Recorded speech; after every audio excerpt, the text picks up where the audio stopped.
গত ১৬ বছরে শেখ হাসিনার সরকারের চট্টগ্রাম কেন্দ্রিক বড় বড় প্রকল্পগুলোর মধ্যে অন্যতম এটি একটি। লালখান বাজার থেকে চট্টগ্রামের পতেঙ্গা পর্যন্ত একটানা ফ্লাইওভার, যে প্রকল্পের নাম চট্টগ্রাম এলিভেটেড এক্সপ্রেসওয়ে। এই এক্সপ্রেসওয়ে ধরে যেতে যেতে আপনি বন্দর দেখতে দেখতে এক নিমিষেই পৌঁছে যাবেন চট্টগ্রামের পতেঙ্গায়। লালখান বাজার থেকে পতেঙ্গা পৌঁছাতে আপনার সর্বোচ্চ সময় লাগবে ১২ থেকে ১৫ মিনিট, যে রাস্তা অতিক্রম করতে আগে ন্যূনতম সময় লাগতো ১ ঘন্টা।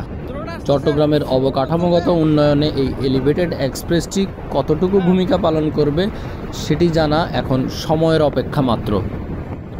যদিও এটি নির্মাণের সময় একটি বড়সড় দুর্নীতির অভিযোগ উঠেছিল এবং এর নির্মাণশৈলী এবং এর কনস্ট্রাকশনের কোয়ালিটি দেখলে মনে হবে যে খুবই নিম্নমানের কাজ হয়েছে।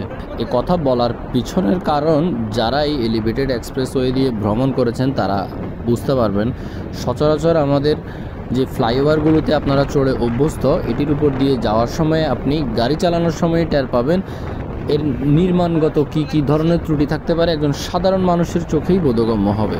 যদিও এই এলিভেটেড এক্সপ্রেসওয়েটি এখনও সর্বসাধারণের জন্য ব্যাপকভাবে উন্মুক্ত করে দেওয়া হয়নি, তবে এটাতে এখন সীমিত আকারে কিছু যানবাহন চলাচল করছে।